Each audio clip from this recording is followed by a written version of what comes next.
Hello friends, कैसे हैं आप सभी। आशा है अच्छे होंगे। Welcome to study castle. मेरा नाम है हेमंत बसवाल और आज मैं रिव्यू करूंगा घटना चक्र के क्वेश्चन बैंक का जो इंडियन हिस्ट्री के लिए आता है। मेरे पास ये हिंदी और इंग्लिश दोनों भाषाओं में अवेलेबल है, तो मैं दोनों आपको दिखा दूंगा। हालांकि कुछ पुराने हैं, ये नया मैंने नहीं लिया था क्योंकि शायद लेने की ज़रूरत नहीं है, इस वजह से मैंने नया नहीं लिया। अरिहंत वाला मैंने नया लिया हुआ है।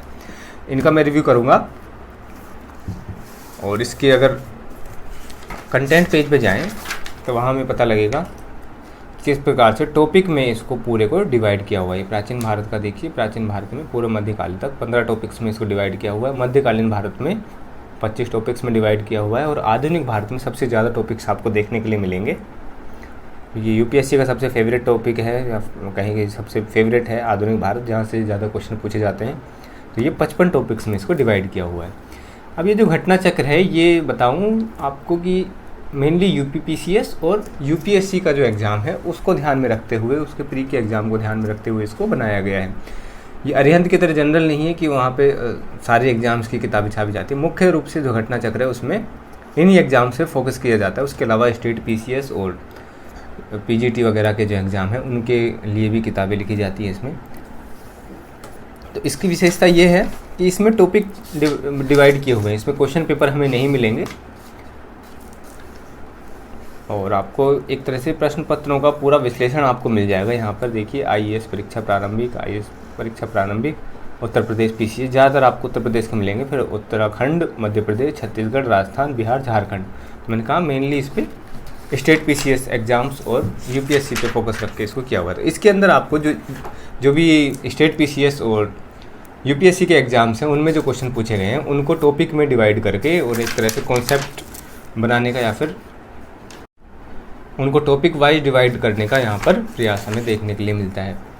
इसमें चैप्टर की शुरुआत हम देखें तो पाषाण काल से होती है और पाषाण काल के शुरुआत में ही हमें थोड़े से नोट्स मिल जाते हैं। अभी नोट्स किन के लिए हैं, मुझे नहीं लगता है कि जो यूजीसी नेट का जो एग्ज़ाम दे रहा है उनके लिए ज़्यादा महत्वपूर्ण होंगे, क्योंकि कई ऐसी किताबें आती हैं जिनमें शुरू में नोट्स देके और फिर क्वेश्चन शुरू होते हैं। तो उस तरह से मुझे ज़्यादा महत्वपूर्ण नहीं लगते हैं। महत्वपूर्ण मुझे ये लगता है कि इसमें क्वेश्चन जो दिए हुए हैं वो टॉपिक वाइज डिवाइड है और उनके बाद में ही डायरेक्ट उनकी व्याख्या भी दी हुई है। तो ये ज़्यादा महत्वपूर्ण है बजाय कि इनकी। अगर आप आर्य कॉम्पिटिशन या फिर किरण वगैरह की या फिर कोई भी बुक अगर आप पढ़ रहे हैं तो मुझे नहीं लगता है कि ये ज़्यादा फ़ायदेमंद होते हैं।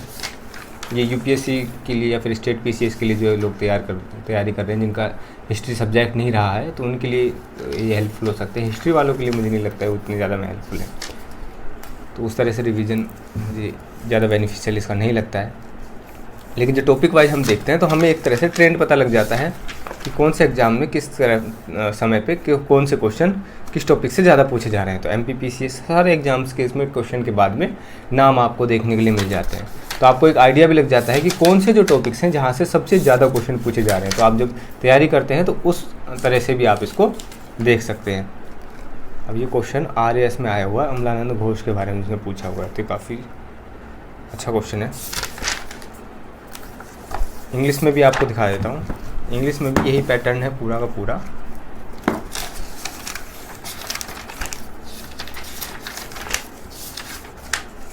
यहाँ पे पूर्वावलोकन दिया हुआ है इनका, कौन कौन से क्वेश्चन किस तरह के, कितने क्वेश्चन इसके अंदर दिए हुए हैं, कहाँ कहाँ से लिए हुए हैं। तो झारखंड, राजस्थान, छत्तीसगढ़, उत्तर प्रदेश और यूपीएससी के ज़्यादातर इसमें क्वेश्चन है।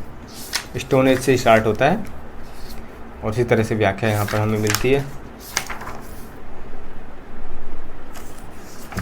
सारे टॉपिक्स का उसी तरह से हमें डिवीज़न देखने के लिए मिलता है, छोटा छोटा डिवीज़न।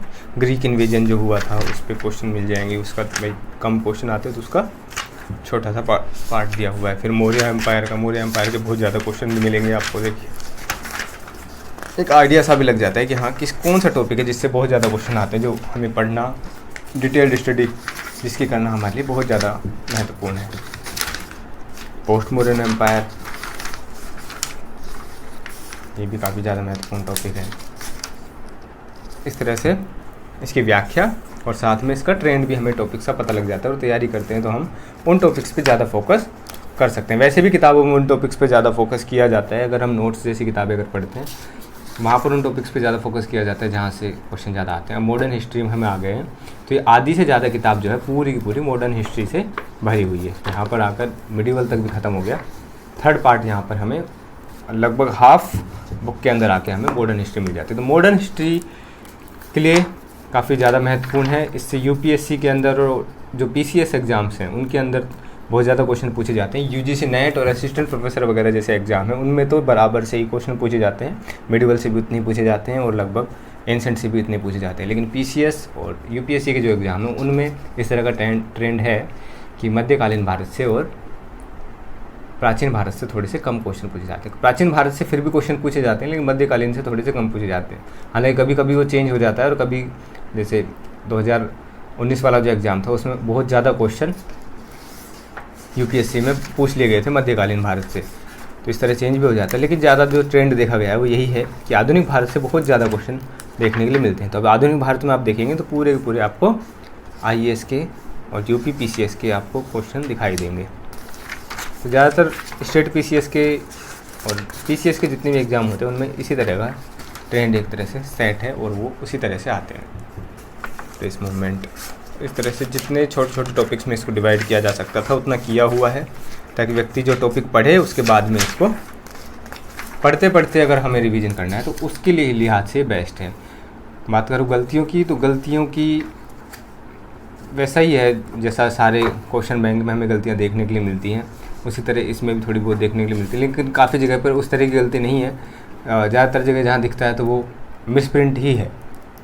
लेकिन कहीं कहीं पे जब हम नोट्स पढ़ते हैं तो नोट्स के लिए इसलिए मना कर रहा हूँ मैं कि यहाँ पे कुछ चीज़ें अपनी तरफ से भी देने की कोशिश की जाती है कि अगर वो नहीं भी है वहाँ पे तो एक तरह से जनरल कॉन्सेप्ट बनाने का कोशिश किया जाता है और उसको अपनी तरह से उसको लिख दिया जाता है कि ऐसा है। तो इसलिए मैं बोलता हूँ कि आपको ऑथेंटिक बुक्स हैं उन्हीं पे रिलाई करना चाहिए रिवीजन के लिए भी या फिर पढ़ने के लिए। तो इन सब पे आपको रिलाई नहीं करना चाहिए। आपकी गलतियाँ आप स्टोर कर सकते हो अपने माइंड में।